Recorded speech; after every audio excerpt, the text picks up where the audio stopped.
भन्नाट रेसिपीमध्ये आपलं खूप खूप स्वागत। मी राजेश्री कदम आज दाखवते तुम्हाला बहुगुणी शेवग्याच्या शेंगाचं हेल्दी सूप। चला तर मग खूप भन्नाट लागतं आणि चवीला म्हणाल तर अप्रतिम लागतं। भरपूर प्रमाणात शेवग्याच्या शेंगामध्ये कॅल्शियम असतं। शेवग्याच्या शेंगाच्या पानाची भाजी देखील खूप मस्त लागते। हिवाळ्यामध्ये भरपूर शेंगा येतात आणि नक्की करून बघा आणि मला कमेंटमध्ये सांगा कसे होतात ते। एक पेंडी शेवग्याच्या शेंगा घेतलेले आहेत कट करून। आता ह्याला 3 शिट्ट्या देऊन घेऊ। 3 शिट्ट्या दिल्या ना छान असं व्यवस्थित त्याचा गर निघतो। आता या शिजून तयार आहेत, आपण त्याच्यातलं गर काढून घेऊ।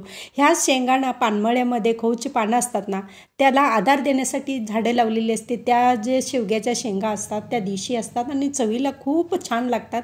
त्या थोड्याशा असं उंच लांबीला कमी असतात, छोट्या छोट्या असतात, पण चव मात्र खूप छान असते त्याची। आता त्या शक्यतो कुठं मिळत नाहीत, पण पूर्वी मिळायच्या पानमळ्यामधल्या शेंगा। आणि आता आपण गर काढलेला बाजूला ठेवून देऊ आणि जी आपण आता त्यातलं साल आहे ना ते पेल्यावर पाणी घालून त्यात थोडंसं कुस्करून ना त्याचं पाणी ह्या सूपमध्ये वापरायचं आहे।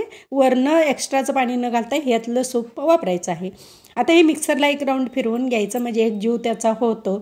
आणि आता आपण एक चमचाभर त्याच्यामध्ये घालणार आहोत तूप। तुपामुळे खमंग फोडणी बसते। जिरं घालून घेऊ, एक मिरची मिडियम, आता घालू चॉप केलेला लसूण, चॉप केलेलं आलं आणि चॉप केलेलं गाजर। एक चमचा घेतलेले, पोह्याचा चमचा असतो ना तितका घेतलेला आहे।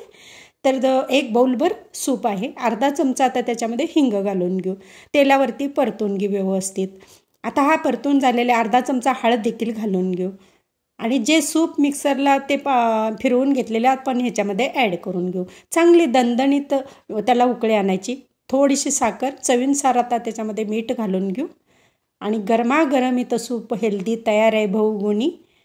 आता हे आपण प्यायला तयार आहे पौष्टिक। आणि माझी रेसिपी व पदार्थ आवडल्या चॅनलला सबस्क्राईब करा, बेल आयकॉन दाबा, लाईक करा, इतरांना शेअर करण्याचं विसरू नका, तसेच कमेंट करण्याचं विसरू नका। आपल्यासाठी अशीच नवनवीन पदार्थ आणि तोपर्यंत धन्यवाद।